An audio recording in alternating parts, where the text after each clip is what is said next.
Welcome back to this week's episode of The Shifting Focus. We have an incredible guest this week. You guys are going to learn so many incredible tips from him.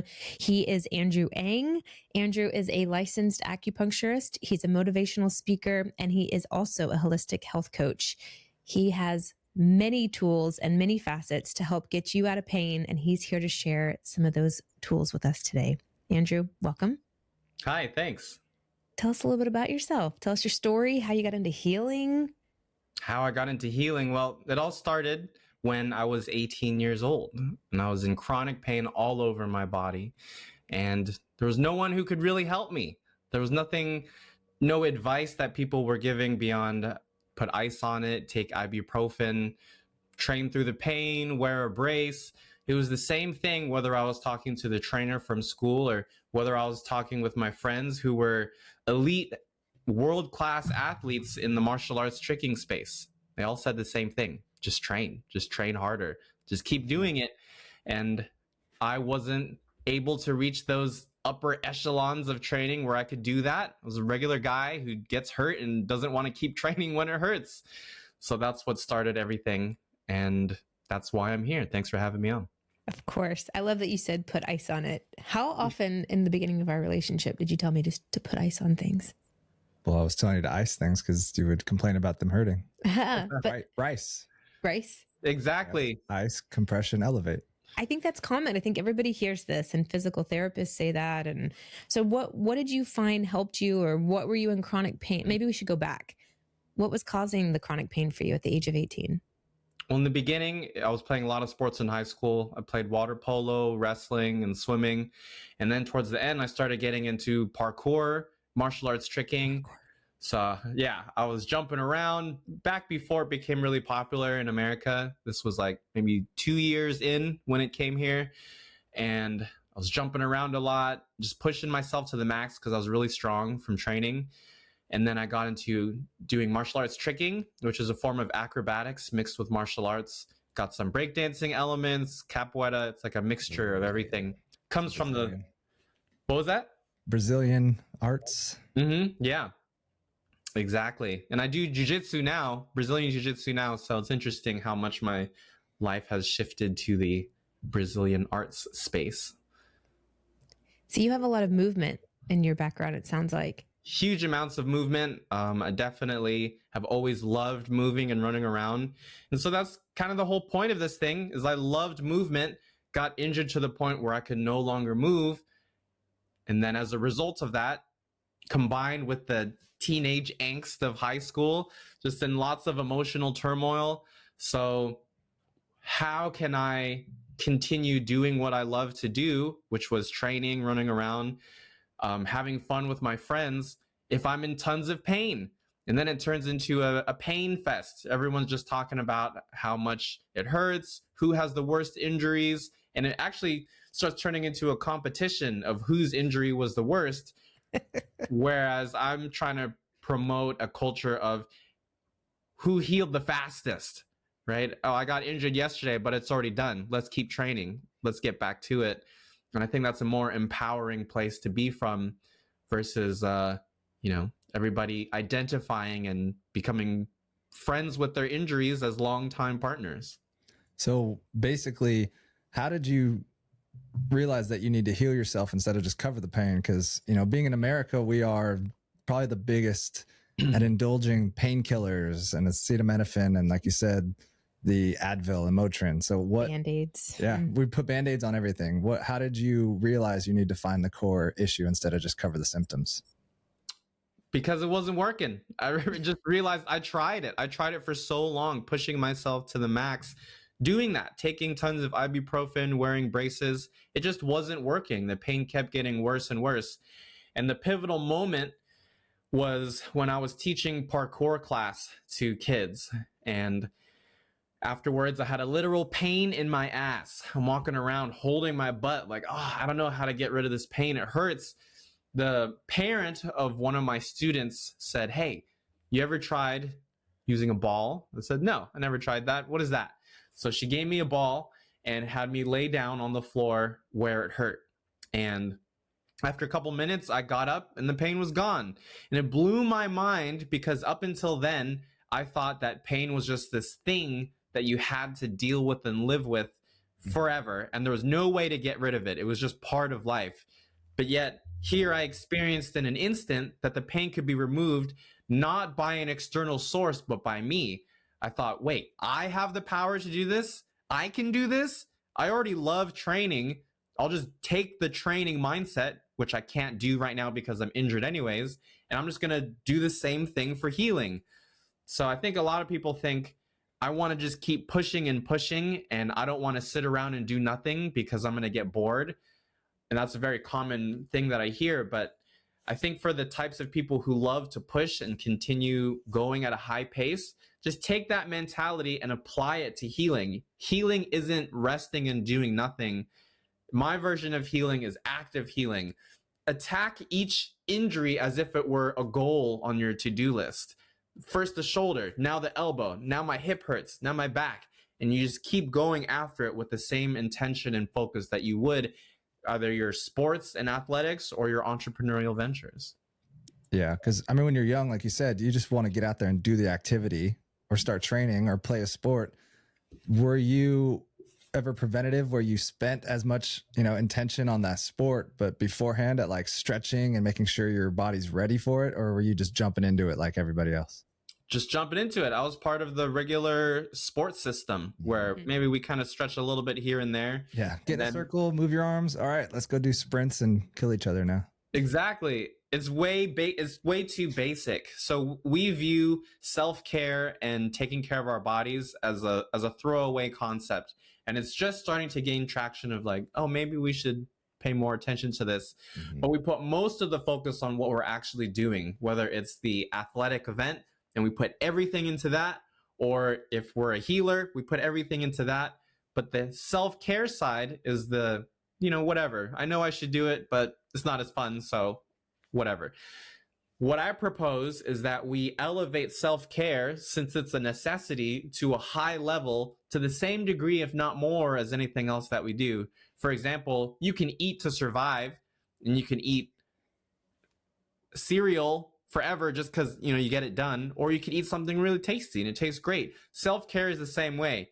You can pop some pills and rub your shoulder and then be off on your way, or you can elevate it to a really nice, enjoyable experience that's highly effective at satiating the pain, just like you would satiate the hunger or the thirst, and make it a beautiful part of your life, because nobody tells you it's actually really important. And you have to do it, because if you don't do it, you will 99% be in tons and tons of pain that's really hard to treat later on, as I saw in the clinic, treating lots of patients between 60 and 90 years old. And I saw the patterns over and over again of what happens if you don't take care of your health.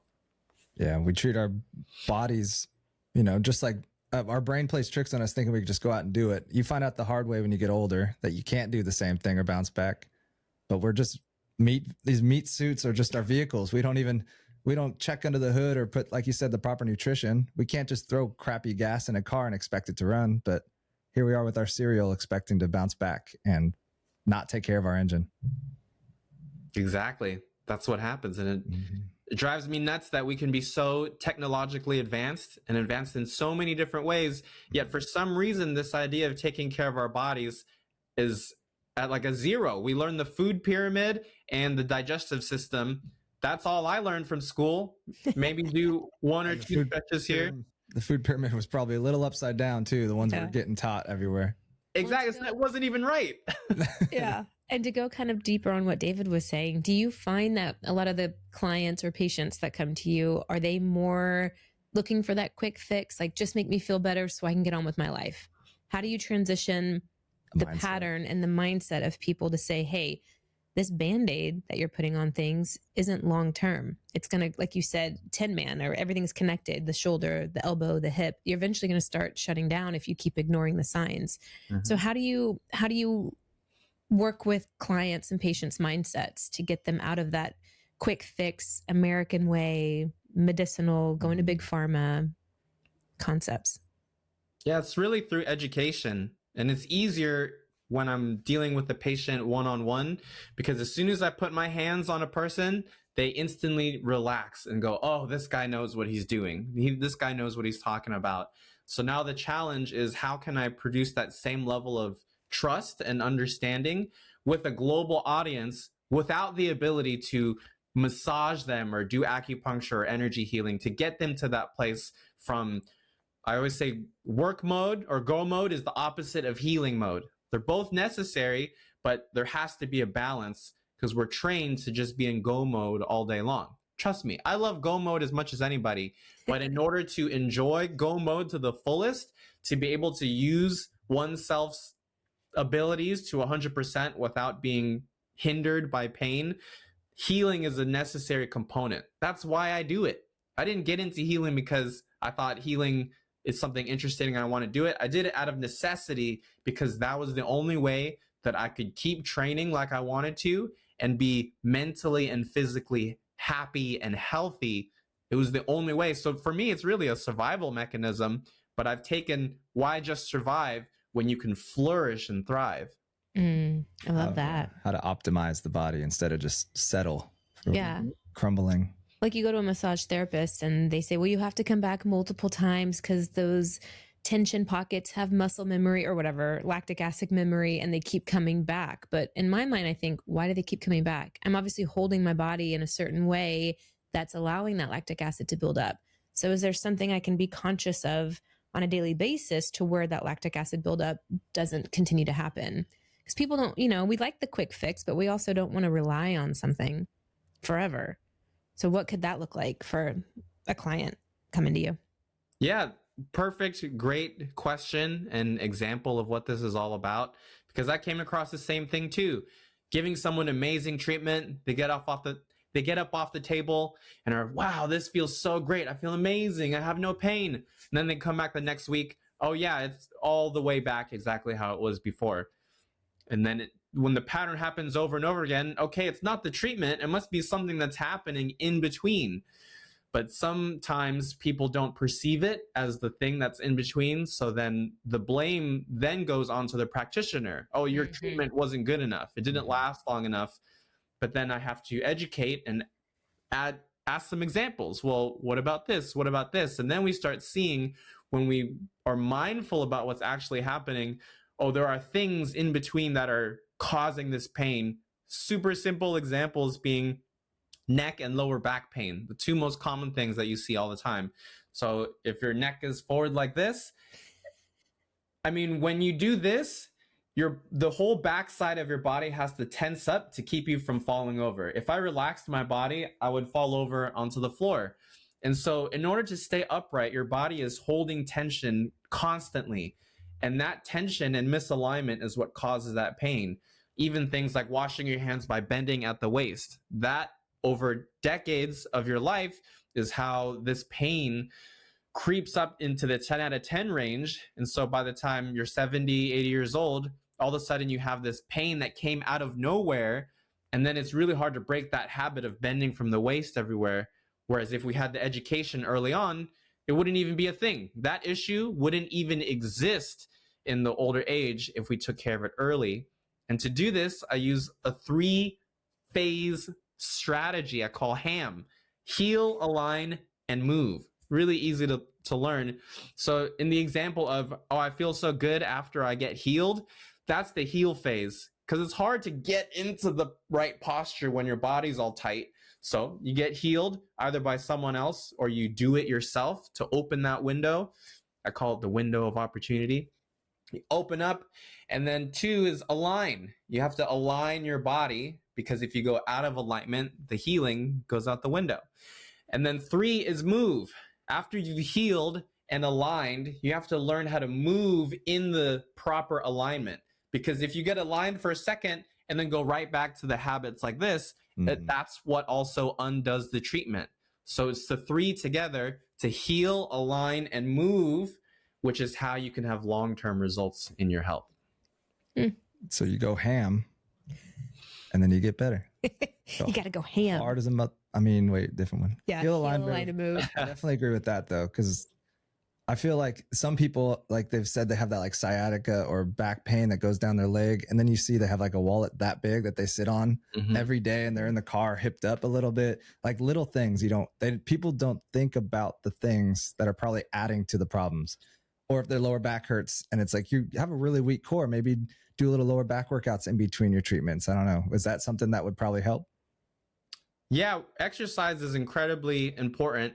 And I'm a big proponent of adding healing. So a lot of the times when we're getting more tension in the body, pain accumulates. We also get weaker at the same time. So the common thought is, oh, this isn't as strong as it used to be. I'm going to exercise more to get that strength back. But if you're already someone who moves and exercises, or a person who just exists in life, and then there's tension in the body, I have found through thousands of repetitions that by relaxing the muscles first, you get the strength back, because now the muscles, instead of being tightened up like this, can now move like they're supposed to. Muscles are designed to expand and contract in order to absorb impact. And when they get too tight, the impact goes straight through into the tendons and joints instead, and that's what causes the pain. So by relaxing the muscles, they can shock absorb the impact, and they can also properly flex and contract the way that they're supposed to. So in my thinking, it's that you heal the muscles first so that they can work optimally. And then when you train with the intention of longevity, because so often we train for, how do I get it right now? I just want to train like this. And I found that the blueprint for long-term pain relief is using the body mechanics from internal martial arts like Tai Chi. In Jiu-Jitsu, they call it framing. This example exists in many different martial arts, but when you use the martial arts structure and relaxation from Jiu-Jitsu and Tai Chi and apply it to life and your training, that's how you can build muscle in a way that builds all the way around holistically, versus building one-dimensionally or two-dimensionally from our programming from when we were kids. We're all operating on the programming that happened when we were kids. So when we fall down and bump our knee or our shoulder and the muscles tighten up in a funny way, we're still operating on that same muscle structure and system. So the game is, as adults, we have to go in there, reset everything, reset things mentally, and now we move with intention because we designed it to be that way, versus everything being a survival mechanism from childhood. Yeah. I love that. I think jiu-jitsu is a great example of that, because you do move with intention in there, because the smallest man can beat the biggest man if you just frame properly, shrimp out, and you see it all the time. So I definitely think that's a good, relatable spot there. Mm-hmm. Yeah. Is it similar to like when you hear people when they're in an accident, like if they're drunk and they're in an accident, the drunk people always they walk away, no problem. But the people who get really injured are the ones that just tense, and that's where that muscle and tendon stuff breaks. Yeah, exactly. Concept. Yeah, there's an old Chinese philosophy of bamboo. It's the dry, stiff one that's easy to break, but it's the supple, flexible one that you can bend really far and it's not going to break. The body is the same way. And so when we can handle impact in a relaxed way, look at judo players. They're being picked up and thrown and slammed on the floor constantly, but the way that they fall is in a completely relaxed way. They just boop, and then get up, no big deal. Nobody is really tense like this and falling. Anybody who does grappling arts knows that it's the really tense people that are the white belts, and it's the black belts who are just relaxed, chilling. This is no big deal. That's how you do it.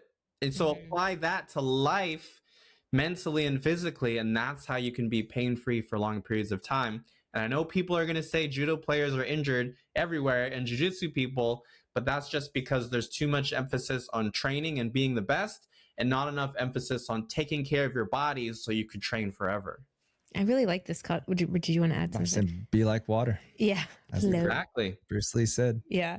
I think it's really fascinating because people do want to go and work out and be athletic, but there's that fear, I'm going to get hurt again. And so why are they getting hurt? Well, they're not being trained in the proper way to use their body. I love what you're doing, and I love that you're offering this blueprint to help people, because it's simple. It comes down to just being a very simplistic thing, but we're just not taught it. Or if we are taught it, maybe we forget and we get stuck in the pattern of stress and tension and, being stiff. Yeah. And it's hard for the white belts to learn it in jujitsu or judo, especially because they're not used to that. They don't know how to flow yet. So everything's tense, squeezing, and all of a sudden now they're exhausted, and people get hurt when they train with people like that because they're just frantic. So more injuries happen that way too. That would be me. I would show up like chaotic mess. Don't grab on. Just learn what to do next. You think you're going to die? I'm going to die. It's about being comfortable in uncomfortable situations. Just got to learn. Mm-hmm. And people don't like being in pain. It's uncomfortable. We're a society that just doesn't, and we're not used to that. We're not barbaric. What were they? And what were the first cave people? But we don't really know how to deal with the pain like we probably used to. Yeah, and that's kind of what's missing, is that warrior mentality. We hear a lot about, not embodying our warrior spirit as much as we used to, because life has gotten a lot easier with technology. But ever since I was a kid, have always embodied that warrior spirit. And I love just living like that because it just feeds my soul, my ancient spirit. And I think that the combat arts combined with the internal martial arts together is a very potent combination. It's yin and yang, basic balance. When you have both sides of the coin, it's always better. Do you want to be strong and not flexible, or flexible and not strong? Or do you want to be strong and flexible? Do you want to be smart and athletic, or just smart or just athletic? Having both is always going to be better. So being really good at training and really good at healing together is, in my mind, going to get you the best results, because otherwise you're going to be hurt. And that's And I like that you haven't quite touched on the fact that you did stunt work. Do you want to give us some stories behind that? I don't think our audience knows this part of you. What led you into that? Mm-hmm. Yeah, so this was parkour. This was doing parkour and martial arts tricking. And I really just wanted to train all the time. I went to UCSB for a little bit, and actually... Party animal. Yeah.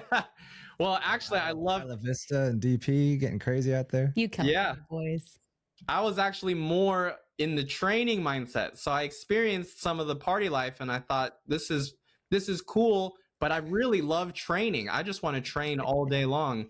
So I found some friends in LA who did train all the time. I thought, wow, you can train twice a day. You could train all day. So they were telling me if I wanted to do parkour professionally, I had to become a stuntman. So I didn't really care about stunts. I just cared about parkour. So I just went into it. And then I realized that stunts is a whole other thing. It's all about falling on the floor, crashing, doing fight scenes, which I could do now, having trained how to fall through grappling. But I didn't know what the deal was back then. I didn't even train martial arts yet. So that just made my injuries worse, because I'm learning how to fall. I'm already injured. I don't know what's happening. I'm just doing it. Until one day I was training at a stunt facility, 8711 Action Design, the same place that did the John Wick movies, the Matrix movies, the Fast and the Furious. I somehow got in through some friends to have an opportunity to train there. This is like one of the pinnacle places to go train. I thought I had a shot. This is great. One day, I do a backflip on the trampoline and fly back and hit my head on the concrete wall. I didn't know that I had given myself a concussion. It's like no big deal. So later that day... You have to walk it off because you're tough. You pretend like it didn't even happen, right? Yeah. I mean, that's how we're all trained. We fall all the time learning how to do flips or stunts. So it's just another thing that happens. And so I kept doing flips later that night at my second training session. I kept learning how to do stunt falls and taking fight scene reactions, whipping my head back and forth, doing flips and parkour. Until about a month later, I realized that even if I just turned my head to the left or to the right, that I would get extremely nauseous and dizzy. So whatever brain bruising that I had didn't heal. It was actually getting worse that whole time. And so I had to go up to the owner of 8711, Chad Stahelski, who was a direct student and one of the main teachers for Dan Inosanto, who was a direct student of Bruce Lee. And so I had to go up to this legendary guy and say, sir, you know what? I just can't go on anymore. I can't even turn my head, let alone train. I have to quit on this journey. Of course, I have this like no quit attitude, but now I have to quit to the man. And it's like I have to focus on my health and healing, or I'm not going to make it. Something bad's going to happen if I keep going.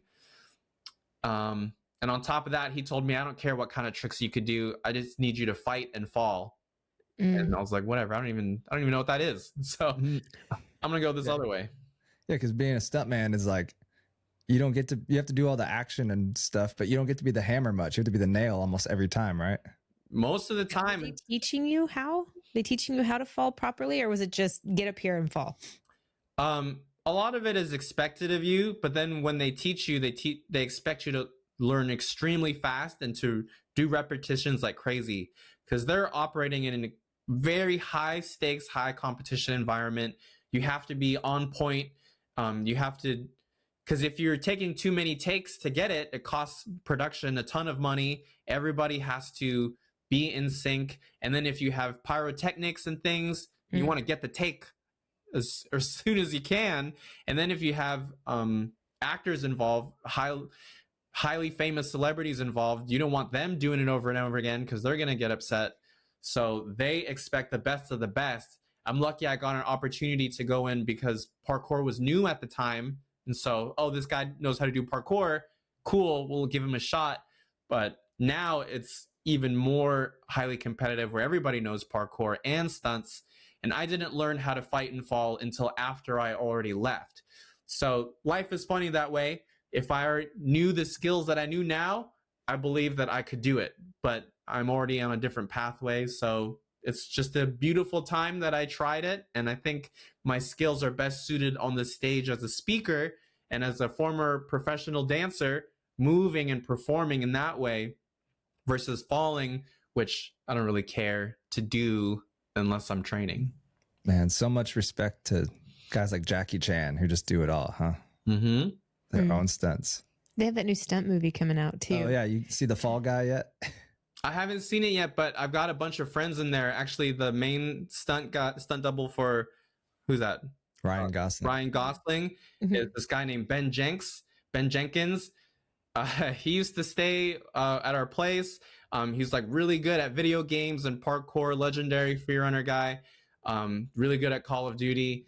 And then to see where he's gone and where all my friends have gone to be the main stunt doubles for these really big celebrities, it's so cool to see that they followed that path and really made it. And there is a little bit of, I could have maybe done that, but at the same time, he was already one of the best freerunners in the world when he started. So I just don't think I was really cut out for that because I was just learning from the beginning, where most of the time when people come into the stunt world, they're already the best at what they do. Like Jeremy Marinas, he's one of the main guys at 8711 now. He was already one of the best triggers in the world at the time, legendary, and that's how he started, where I was some guy. It shows how important the stuntmen are. If Ryan Gosling's playing a stuntman but needs a stuntman to be his stuntman. Yeah. And I love that you were aware enough of your physical body to say, if I keep going, this could be detrimental. Some people don't have that. There's no awareness and they go and go and go, and then it's too late, like you kind of were saying earlier. Similar to football players. Yeah. At what point do you find people need to check in with themselves and say, okay, this is your make or break moment. You need to break. What are some signs of that? The sign is the first pain is the first sign. That's the check engine light turning on. And whenever we ignore the pain and continue to push through it, that's ignoring the light in your check engine. You know something bad's going to happen later. That's why the light came on. That's what pain is. And I understand that to be a world champion, there has to be the level of pushing through that pain.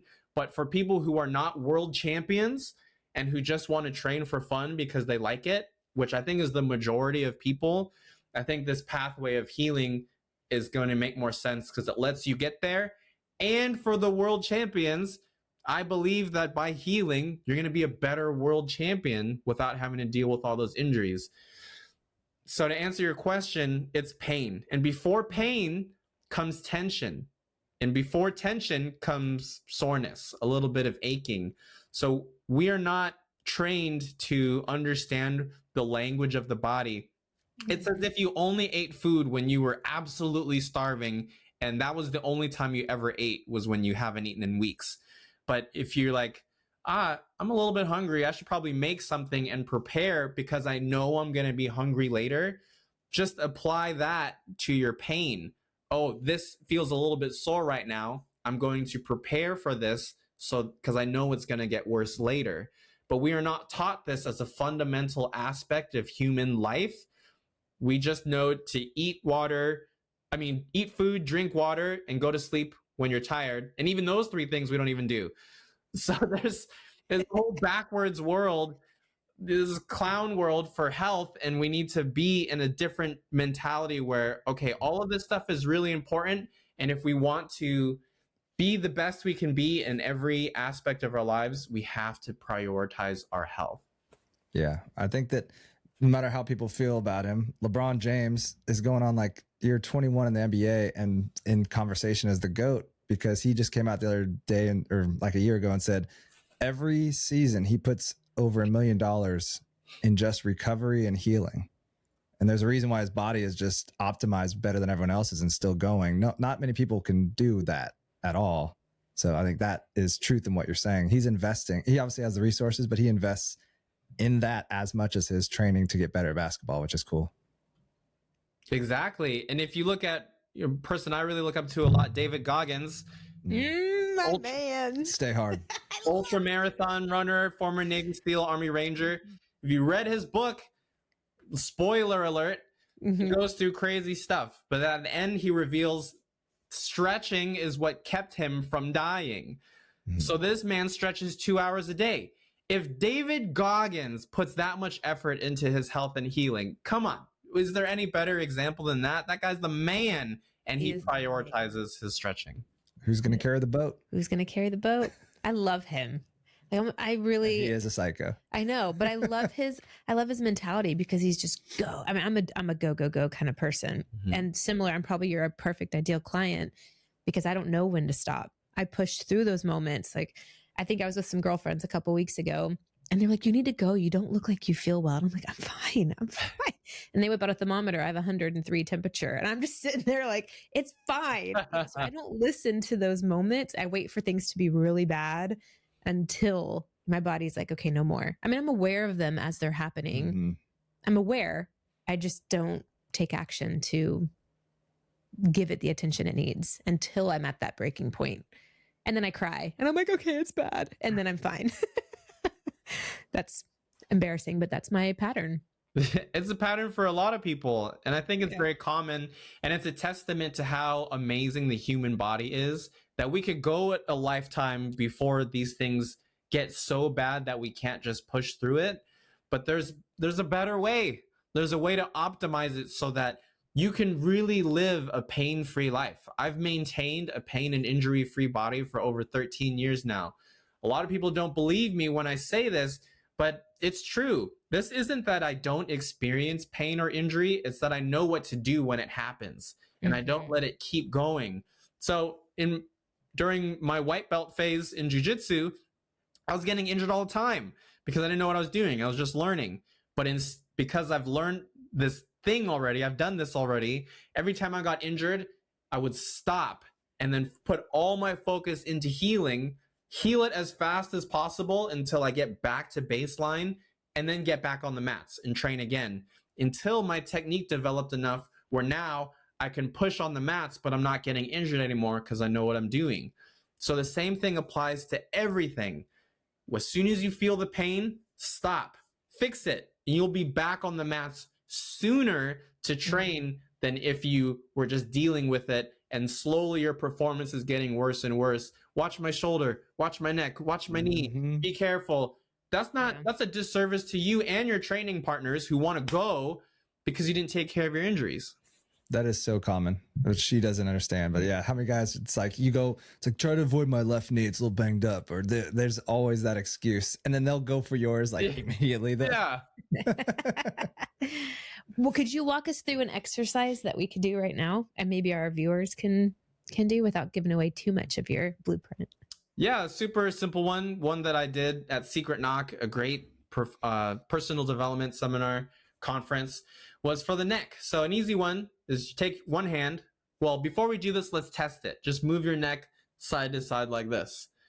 Left and right. Oh, okay. Like Side ear to to side, shoulder yeah. for those just listening and not viewing.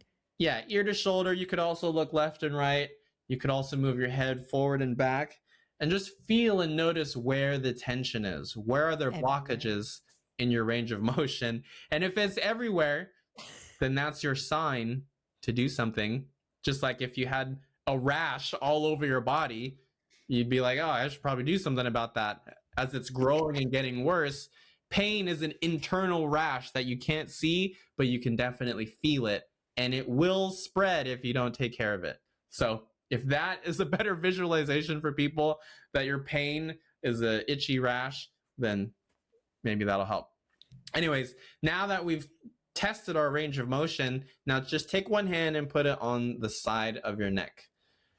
Like this. Palm of your hand using your whole palm. And we're just going to rub back and forth using firm pressure, using the whole palm of the hand. And an easy explanation in really simple terms is that we're just increasing the circulation, flushing out the lactic acid, relaxing the muscles. We're also opening up the acupuncture channels, facilitating that flow. And try to stay on one side so that we can see the example of this. And then you could also just squeeze it a little bit. Just give yourself a little massage. Who doesn't love a massage? We're always expecting other people to do it. We have to have a little bit of ownership and accountability of our own bodies so that when someone else does it, it's extra nice and not an absolute necessity. So now just wipe it all the way down. Just wipe it through. You can use your other hand to wipe it from your neck down your arm to your fingertips, imagining like you're scooping out all the gunk and stuff that gets stuck there, the pain, and just scooping it and wiping it out of your body. And then just kind of shake it out a bit. And now try it again. Move your head side to side. Oh, wow. See if you can feel a difference in just that little bit of work that we did. Wow. Mm-hmm. That's impressive. And that is so simple. And it didn't require any money, any tools other than my hand. Yeah. And that's took what, 30 seconds? Yeah. And while we chat, you can even out the other side because it's really simple. So this is the game. There are many tools. I have 5 ones that I really like the best that I call the 5 elements of infinite energy. And one of them is called self-massage mastery. So my favorite way to do it is with a ball. Like I got a lacrosse ball underneath my hamstring right now. So, but if you don't have a tool, or let's say you're in a conference as a health expert and you're teaching a crowd and there's not a ball, how can you teach them with your hands?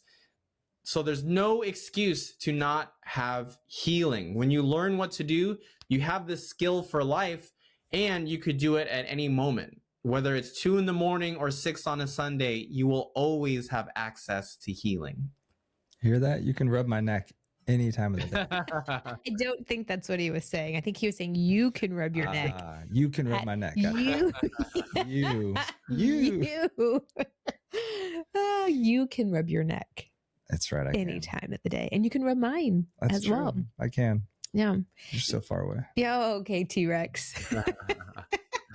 You know what's interesting? I got stung by one of my bees a couple days ago in the neck, which is weird because I have a bee suit that I wear, and somehow this little stinker, I mean, it was a personal attack, I think, Okay. got me in the neck, and it shot through that lymphatic, whatever that lymph node is right there. Mm-hmm. I could feel it. I felt it travel. Like, you know, when you drink, I don't know. Have you ever had moonshine? No, maybe, Just a strong. but I don't remember it. You'll have to come to the South. I'll show you. So moonshine is the super strong homemade Southern alcohol. It's essentially poison. And you take a sip and you feel it coursing through your entire body. Mm-hmm. It takes time, but it's so strong. You can literally feel it. That's how it felt when I got stung by this bee. Like it hit a spot in my body that was just, it trickled. She was trying to kill you, so she left her stinger in. She did. But it was just being aware of the body that way, I guess, just listening and just saying, okay, maybe I need to rest. I don't really know why I'm sharing this story now that I'm saying it. Because you can feel the internal rash spreading. I felt the internal rash. Yeah. I've never said that before either, but I really like that sound part, actually. And I also like the warrior that you said. Which part? Talk about that off camera here. What? I'm making mental notes for you. Being a warrior? What's really fun is Andrew's a coach, and something he's been trying to encourage us to do is find the coach within us, which just shows how brilliant he is as a coach. So he not only coaches people about their body, but he coaches the mindset. And you have this beautiful way of seeing people in a way that they can't see themselves. And I think that's a huge gift for you when it comes to healing, because you can go direct to the source of what's happening in the mind, seeing strengths, seeing weaknesses. And I love that you have this blueprint, which I would love for you to share a little bit more about, in case people are interested in wanting to get a hold of that blueprint with you and to get coaching by you, because you've been coaching us and it's been invaluable to our careers. Awesome. Well, great. Thank you for that. Yeah, coaching has been an amazing addition to the healing.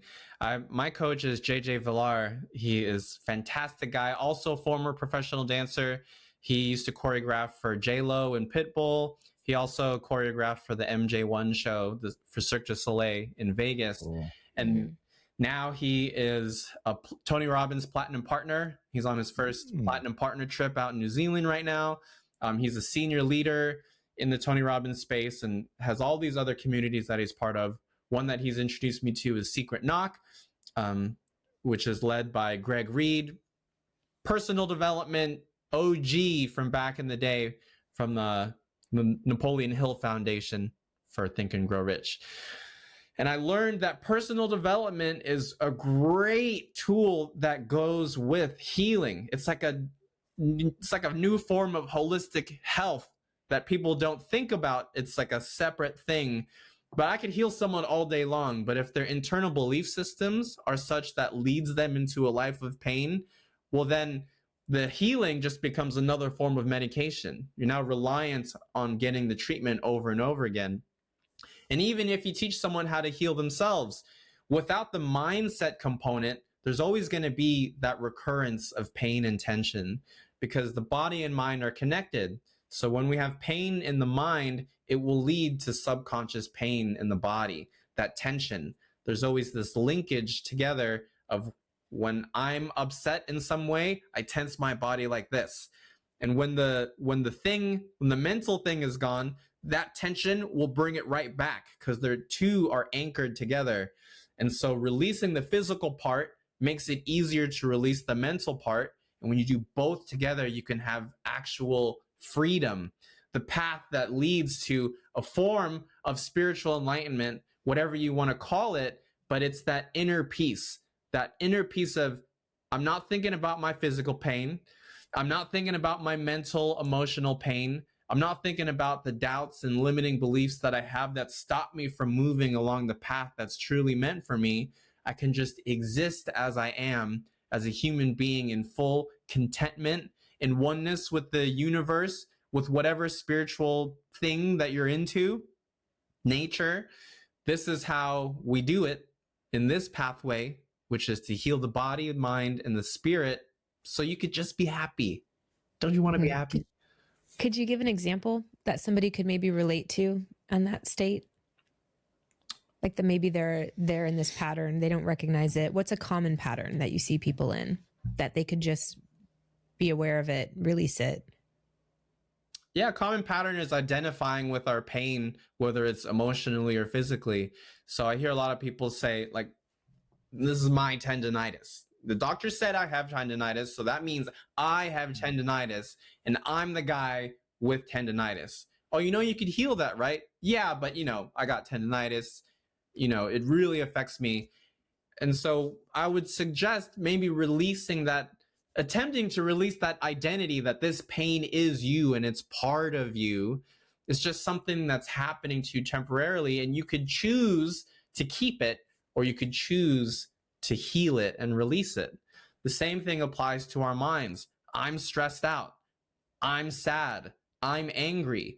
That becomes an identity that we hold on to. And I understand that it becomes a close friend of yours, a friend for a long time.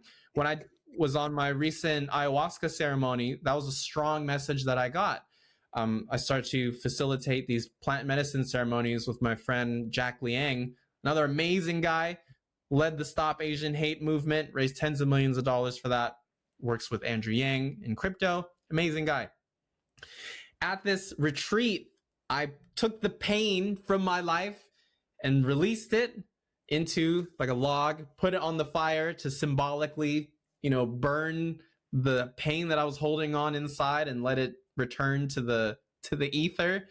And in the moment, I realized I actually had some sadness and some grief for letting go of my own pain, which had been a partner for my whole life. And I said goodbye to my own pain. And I recognized that, wow, I didn't know that I could grieve the own pain in my heart. Normally you think you want to get rid of it, but it's a thing. I love that. I had a similar experience on my ayahuasca journey where I was stuck on a loop. This was like we did a 4-night ceremony. We didn't realize it was one night that most people do, but David and I did 4 nights in Costa Rica. And one of the nights, I think it was night 3, I was really frustrated because I was having the most blissful experience of my life. And then somewhere along the way, Mother Aya was like, drink some water. And for those of you who have not done ayahuasca, they say don't drink water. You want to keep the stomach clear while you're under the plant medicine. And it made me so sick and I could not purge at that point. So I had to sit there with it and I got stuck on this loop of anxiety. And I was like, I want to release this. I want to release this. I want to release this. And this thought was in my mind that said, you're not ready to release it because there's something that this quote anxiety label that I have attached myself to is still serving in my life. And I wasn't ready to let it go yet because I wasn't in that state of recognizing that it was a label I had given myself and that I was just too attached. I'm too attached to what it is to have anxiety to release the actual physical, mental, emotional part of what that is. And so in my mind, I was like, let it go, let it go, let it go. My body was fighting like, no, we have to keep it. We have to keep it. It's part of us. It's who we are. It's this not weird.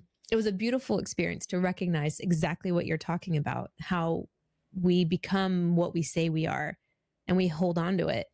And all you have to do is just let it go. It's simple, but we identify as the things that we say we are, even in the negative. Definitely. I used to identify like crazy. Before my spiritual awakening that came through plant medicine with psychedelic mushrooms, psilocybin mushrooms, before that, I was in loops all the time. And I realized later on that I wanted to stay depressed. I wanted to stay constantly angry and upset because I wasn't getting the attention that I was seeking through being happy and positive, because nobody had taught me how to be social, how to do those things. I just wasn't taught these things. And so, okay, maybe if I'm the sad guy, maybe if I have injuries all the time, maybe if I'm constantly complaining, I will get attention, until I realized, wait a second, people don't like this. It's actually annoying when you're constantly dumping negativity on other people. That's why I love this world of personal development, because it's all about breaking those patterns. But I realized I loved that. I wanted to be that guy. And now I want to be the guy who can add value, who can help get people out of their loops and into upward loops. You can get out of these downward spirals when you understand what's causing it, what's the opposite of it, and then just do that with discipline and consistency and intensity to get it started. Core value number 2 of what I believe in, is intense focus and discipline. Anything worthwhile takes a period of intense focus and discipline for it to be something that can just be maintained later. For example, blowing up a balloon, you got to blow into the balloon and it takes all this effort, but once it's done, you can just tap it and it stays in the air.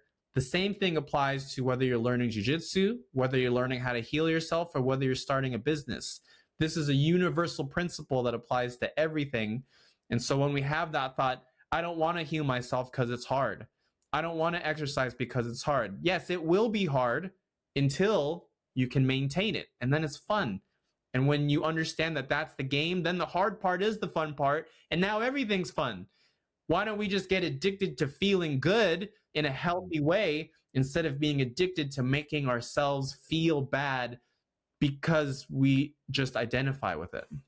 Yeah. We're surrounded by people like that are like addicted to maybe a certain thing, maybe it's fitness or something, and they have the discipline for that, but then when they're around you, they're miserable and they bring down the mood of the whole place, and they don't even realize it. But I think they wear that as a badge of honor, as like, I'm the grumpy person, Exactly. but look at me when I'm super buff.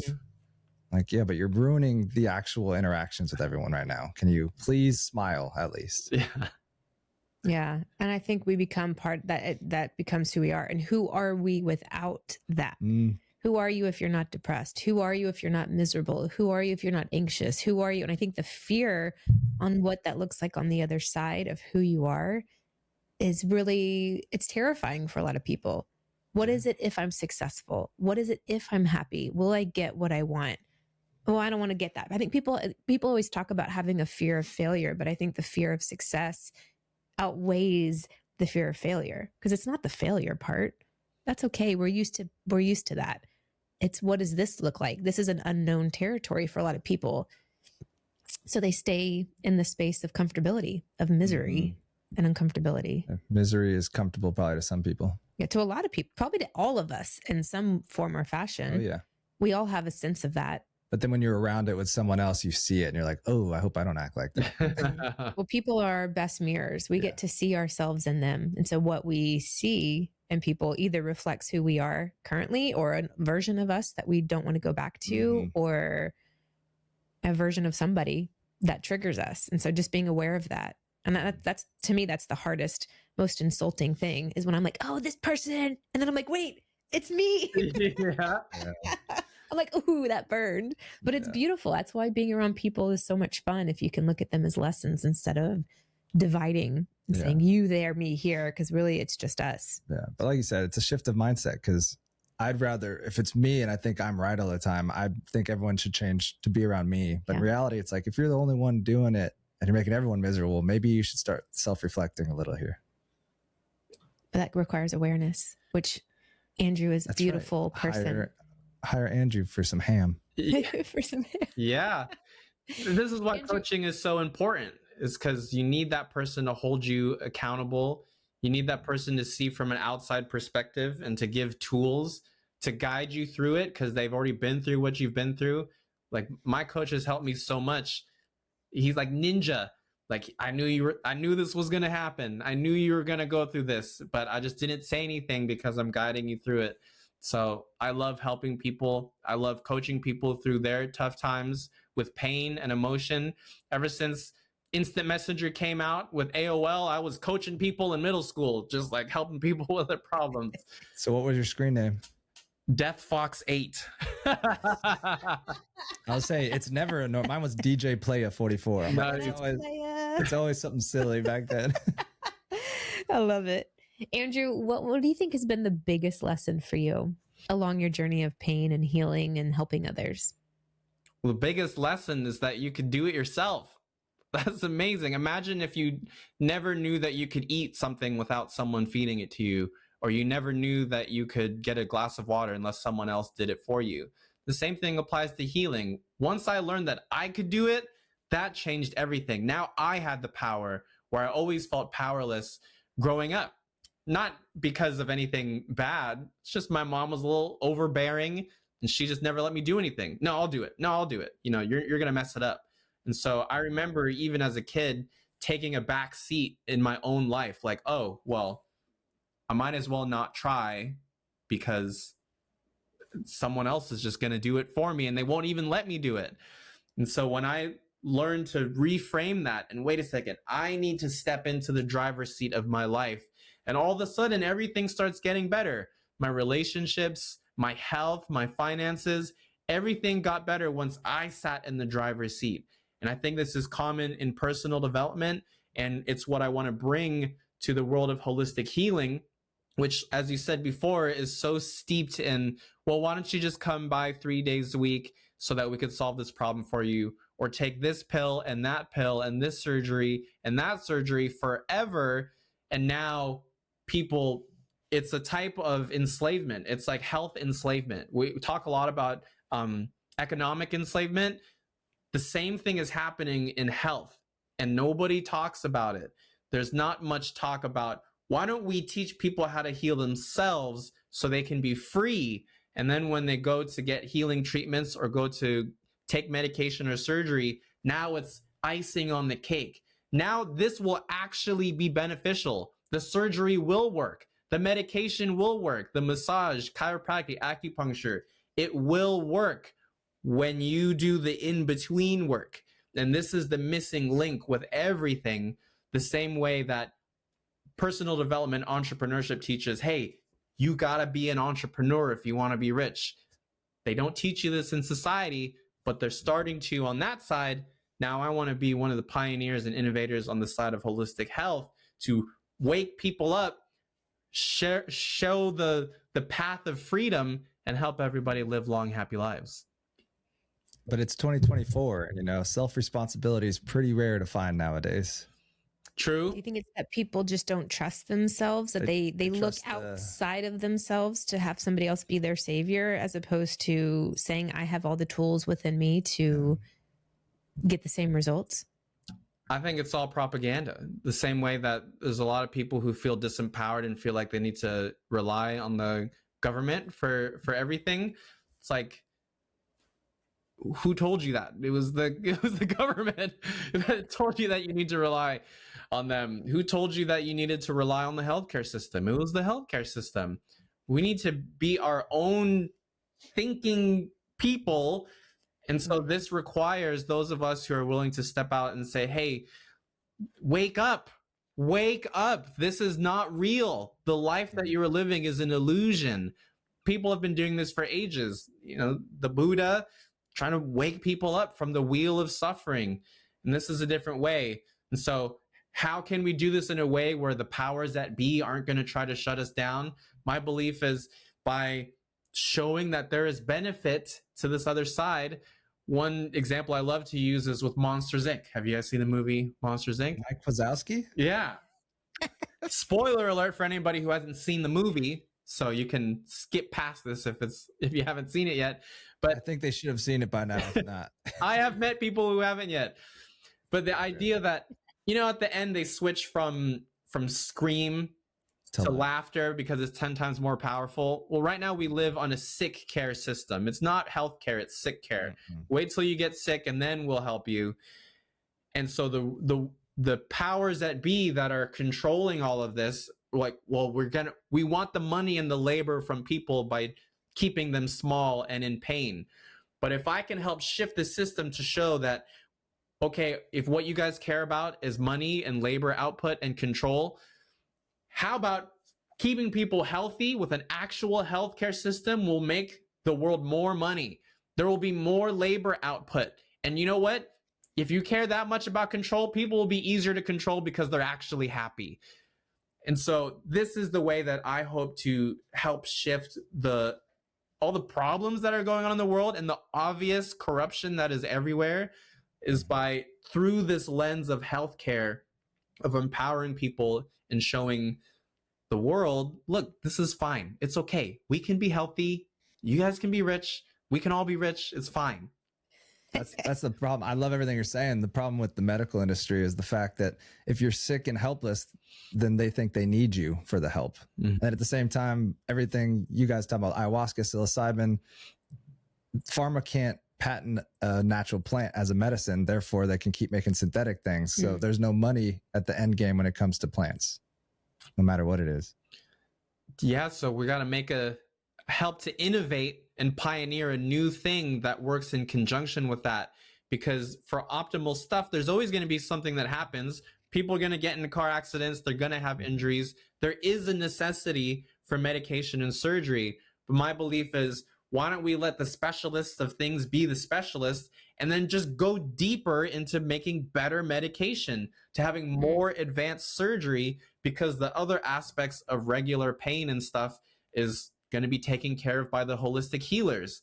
So in this way, let's just elevate and go deeper, push harder, be better, be the best we can possibly be in these avenues, because there's never going to be a shortage of pain and illness in the world. It's so true. Self-responsibility, taking care of yourself, realizing, listening to your body. I don't know how many people where, like you were saying, the bee sting, or you when you get hurt, it's like we feel it, like something's off. Like I can feel something off. There's so many people, especially through COVID, that like they didn't even know if they were feeling sick or anything because they always feel like shit. Mm-hmm. It's like, how do you not understand your body? To me, I think that's shocking. But to a lot of people that have maybe bad diets and bad lifestyle, they just don't realize it. So they run to the hospital immediately.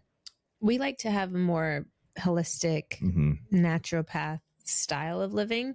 And it's very frustrating to my friends. I get pep talks all the time where they'll wake up in the morning and they're like, I have a headache. Does anybody need Advil?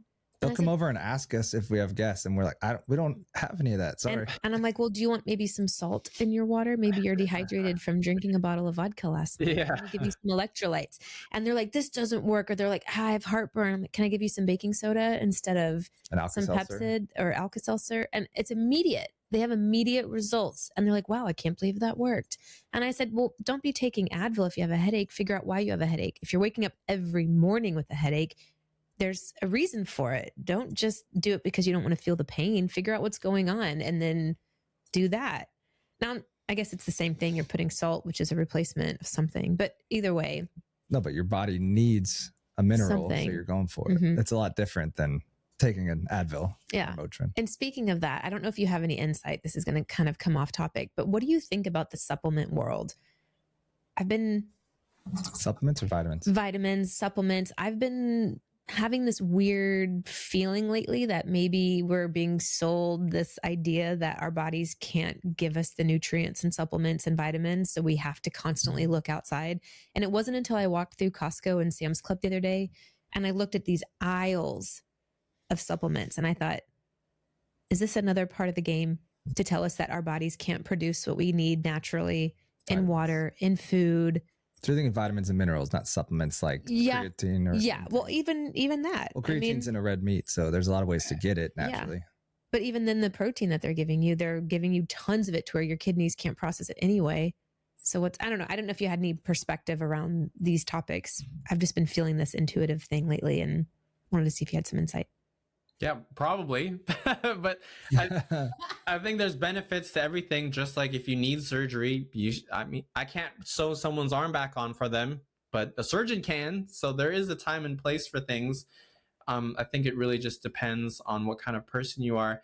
I talked with a guy who is masterful at this supplement nutrition world, and we realized that I just have a lucky system. I think I just have good genetics when it comes to digestion and food and stuff. That's why I haven't really had to think about it too much. But I didn't have the same luck with pain, which is why I became an expert in pain. So I can't claim to be an expert at supplements, but I know that there are people who are, and that's why we need to all work together. And I want to get more into this realm because I can only imagine what kind of beast I would be with the combination of the supplementation with all of the training and healing. And so I think as this culture grows, that we are creating this movement. I call it the self-healing revolution. It's the revolution where we take back the power of healing into our own hands, where we can make the decisions for ourselves and we can work together as a team in humanity to be like, you're an expert in supplements. Let's talk about it. You're an expert at this and that. Let's work together as a collective group with unification, because Western medicine has plenty of unification. Why is the holistic health route not unified in a similar way?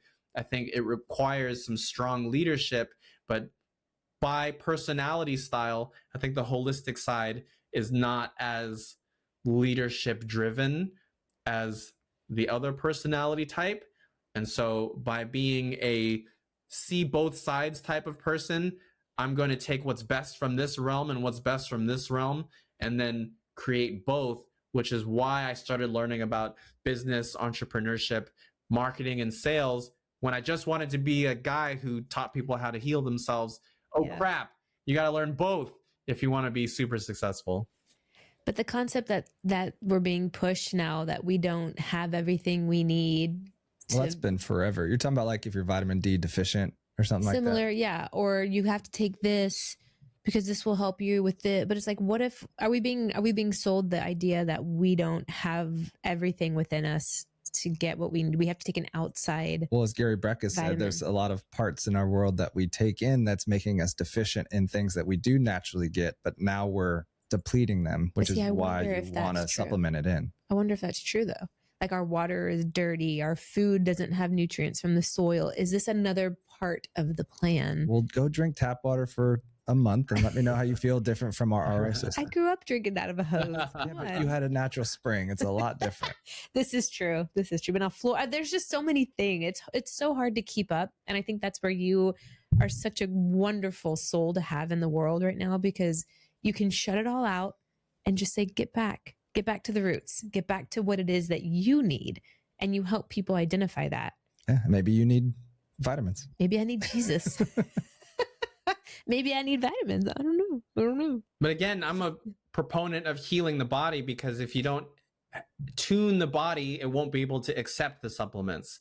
If you're constantly stressed all the time, you're not going to absorb it. If your muscles are so tight and you're freaking out all the time, it's not going to work.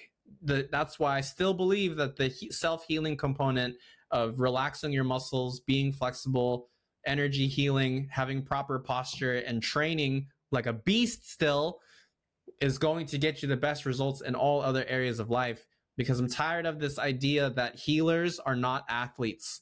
There are so many healers that are completely out of shape and have no physical training at all.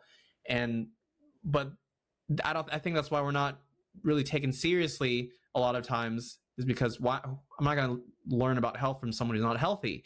Yeah. You look at me because I say that all the time. Oh my gosh. David's like, why am I going to go to a doctor who is doing X, Eats Y, like and Z? crap, or there's a trainer at the gym and he's like 100 pounds overweight. I'm like, you're a walking business card. Going back to your sales and marketing now. It's like you gotta kind of fit the mold if you expect someone to take you serious too. Mm-hmm. Exactly. And that's why physical training is such an important part of my system, and why I stay on top of my street dance styles. That's why I stay on top of my martial arts training. It's proof that the system works. Look, I can still grapple. I can still roll with people. I can still dance and perform on stage. I could still do whatever. And that's proof that it works, and that it's a lot more fun to do what you love than to not do what you love. How long would it take someone to go through a healing journey with you? And I know that's probably not an easy question to answer, so you could average it because everyone's different. Yeah, I've learned that 3-month cycles are great periods of time to learn an important piece of the puzzle. So, for example, I've taken many people through the 3-month journey of learning the basics of how to heal oneself. So let's say someone comes in with a problem, low back pain that's at the forefront of their mind all the time. My back hurts. And within the 3 months, I can help somebody not only relieve that pain so that it is now something that is not on the forefront, something manageable, but now they will know all the self-massage and stretching tools that they could use for the rest of their life. I call learning how to use a ball a free massage for the rest of your life. And this is different than when you go to get a healing treatment, which are still valuable, but you are now dependent on that if you don't know. Once you learn it, you're good. So that's a 3-month cycle. Another 3-month cycle is the training philosophy camp. That's when I retrain someone how to train in a way that builds you up instead of breaks you down. You could lift weights all day long, but if it causes you have to get a knee replacement to tear your ACL, I don't think that's the best way to do it. So there's a way to do that. So 3 months. So ideally it would be those 2 cycles. And then a third one would be helping someone go to be able to train at 100% without having pain, to experience what it's like to feel pain and injury free and to be getting after it. And then another 3-month cycle of teaching someone how to teach others, how to build their online practice, how to become a coach and a speaker. And so all of that put together is 1 year to learn everything. And how much time would they have to put in on a daily basis over the 3-month time? Daily basis? I think a good one, of course, is just like with anything, training probably with half an hour a day of really dedicated deep work. Of course, the more you do, the better. The less you do, the less better. But the idea, more importantly, is what can you incorporate as a habit, a real habit that you will keep. I think it's better, whatever that amount of time that you feel is sustainable and, okay, I could do this and slowly build up over time. That's what's most important, because if you push someone past their limit and then they give up and don't want to do it anymore, then, it just kind of defeats the purpose. People go through burnouts and workouts too, right? And in healing. Yeah. You said you had a ball under your leg. What was that for exactly? Yeah, it's a constant state of healing. I'm always working on myself. We're sitting down. They say the sitting is the new smoking. And it's something that we do so much, whether we're driving, working, or trying to relax after a day. So I'm always healing my hamstrings, because it's the hamstrings, when they get tight, that lead to chronic low back and neck pain. So I always have a ball under my hamstring when I'm driving or when I'm sitting down. And this is how you could set up what I call retiring from pain. Just like in the financial world, when we are creating our passive income streams so that we don't have to think about it, and now you've retired financially. Well, I did things the other way around. I started with the health, and now I have retired from pain, because my habits are set up in such a way that it's automatic. If I have pain or tension, the habits are so strongly ingrained in me that I'm automatically start doing the healing necessary. And I know what are the best and most effective tools and strategies to solve that. And I have my healing treatments already scheduled so that they're in the pipeline, so they can open that window of opportunity and give me the boost. So we can all retire from pain when we learn how to do it. It's easy peasy, because the quality of our lives is the quality of our habits. So if your life is not what you want it to be, it's probably because of the habits.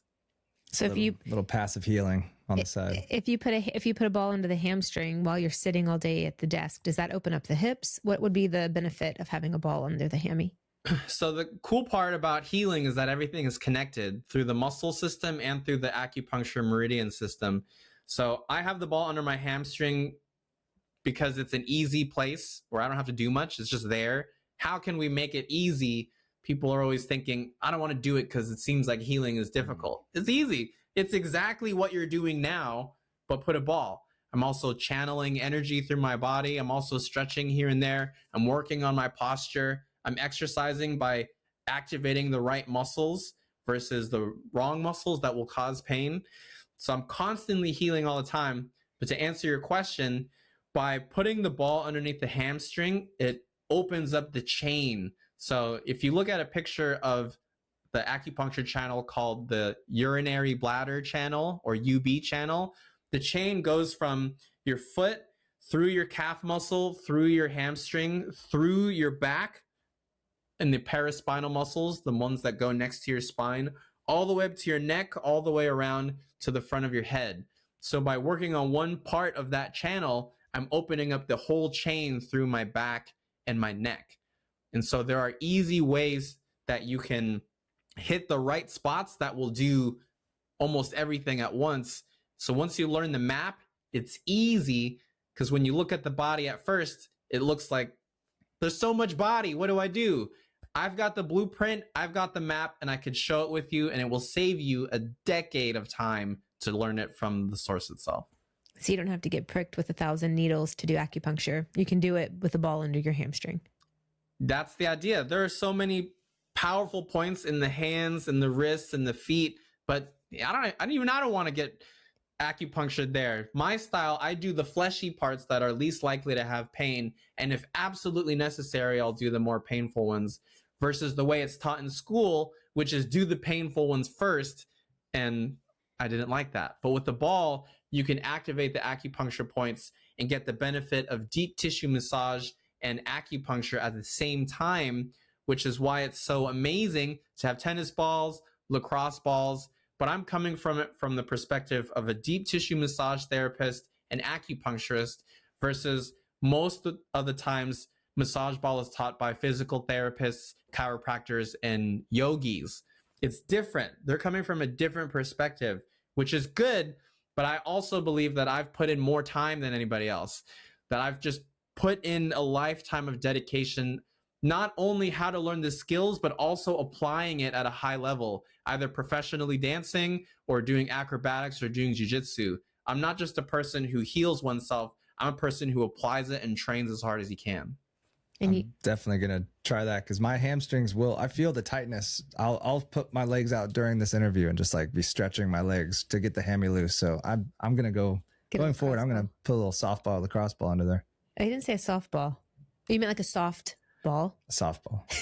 Not a soft ball, like a rock hard ball. Well, I think you want something a little smaller. Here's the track for that is your body reacts to whatever it's touching. So that's why it's easier to relax on a soft bed than to relax on a hard concrete. It's because whatever you're touching, your body will do the similar thing. So a lot of people think that it has to be a baseball or a softball. I used to use a selenite crystal, an actual like hard thing. But when you use something that has a little bit of give, like lacrosse ball, tennis ball, it tricks your muscle into believing that it's safe. So it relaxes a little bit more so that you could go in deeper. Because if you use a hard one, I think the body will also harden up in response to it like that. So don't use a bowling ball. You can, better than nothing. I'll be elevated sitting in this chair a little bit. You'll throw off your posture. But I love that you've taken your expertise through acupuncture, through massage therapy, through movement, and you've kind of created your own avenue of healing. And this is something that I think really makes you this expert because you've taken little bits of everything that works and now you're handing it over to somebody else to try to apply it in their lives. Yeah. It's brilliant. I think some people feel bad about not becoming experts at one thing, but like they say, a jack of all trades, but a master of none is always better than a master of one, which is a new thing that I learned about through Instagram, one of the great educators of our time, depending on what your algorithm is. But yes, I believe in taking from multiple sources and combining them together to create new things. As a former video game nerd, I learned this concept from the old Final Fantasy games, especially Final Fantasy Tactics, where you could be a little bit of one thing and a little bit of another thing, and then you could become a more advanced thing. And I realized, wait a second, I don't have to be a master at one thing. I can create something new. I could combine dancing, martial arts, and healing together to create a holistic healthcare system that's fun to do, that teaches you how to fight and also how to dance. And it's something that pulls you to want to do it versus it feeling like a chore. Oh, I have to go lift weights or run. That's good for a subset of people. But for all the people who don't like running or lifting weights, you can do jujitsu, you can do popping, you can do whatever is fun for you that pulls you. But in order to do what's fun, you have to heal. Here's your moment of claim, Mr. Andrew. What part in your life have you had to shift your focus to get you on the path you're on right now? I guess the biggest one was my spiritual awakening when I realized that I was causing my own problems and that I was in my dorm room looking out the window. This is when I was doing a lot of psilocybin mushrooms at the point. And I realized, oh, wait, if my perception can be this different, what else is different? What else is not what I thought it was supposed to be? And so when I realized there was no person poking me with a stick, making me feel bad, it was me. Whatever I was tripping about happened a long time ago, and it's not happening anymore. I'm making it happen. And so that's when my perspective switched from everything being a trigger. You know, we hear a lot about people being triggered all the time now. I'm triggered. This is offensive. Great. Let that be a sign that there's something you need to change now. Don't let a trigger be something that pulls you into the loop and now you're just, just freaking out. And now the person who triggered you is like, gotcha. I can make you do whatever I want now. Yep. Society today. Yep. Instead, let the trigger be something as an opportunity for growth. In parkour, we don't see obstacles as things that stop you. It's not a wall that you go up to it and you're like, oh, there's a wall. I guess it'll stop now. We think I'm going to climb that wall and now I can see from a higher perspective. The same thing applies to these obstacles in life, whether it's emotional or when life is just messing with you to try to teach you a lesson. These are all opportunities for growth to learn something, to see from a higher perspective. I learned from my ayahuasca journey that those of us, the strongest among us, hold the most pain because it was the pain that made us strong. So we must embrace it as a part of life that helps us to achieve what we're meant to achieve. Because if we get triggered and try to avoid it by causing more drama, then that's opposite land and it is not beneficial for anybody. So we must work on it so that we could be the best we could be. I love it. You're so great. We need more of you. Can we just duplicate you and spread you out amongst the world? You can, with this podcast, putting out some clips into the universe. We sure Right. will. Like I said, sign up with Andrew and do your 3, your 6, your 9, your 12 months, and then he'll teach you how to be a speaker and a coach and pass the good word on. I know. I love it. I love what you're doing. I love that you're impacting people and that you have this desire and calling to really help in a way that we can do it within ourselves. It's empowering. And it might take a little time, but it's worth it. You have a choice to either live in pain or live without. So why not put the effort into living without? Seems simple to me. Mm-hmm. Yeah. Go ahead. Mm-hmm. Oh, I was going to say, we're going to link some of your information below. Do you do consultations with potential clients? How does that, what would be the next step for someone who wants to reach out? Yeah, of course. Pain-free life. Schedule a call with me. We'll talk about how best I can help you. You can also follow me on Instagram at Heal with Andrew. And you can also check out my free masterclass at backpainmastery.live. Speaks for itself. We're going to link them below. You guys stayed up to date with Andrew. Thank you so much for your time, for joining us on here, and for sharing all of your knowledge and insight with how to be pain-free. Yes, thanks so much for having me. This was great. Yeah, yay. We'll see you soon. We'll have to have you back on and do some updates. Os. Dos. Oh, Os. I don't get it. What is this? You wouldn't get it. All right. Thank you guys so much. Tune in next week. We'll see you soon. Appreciate it. Yeah.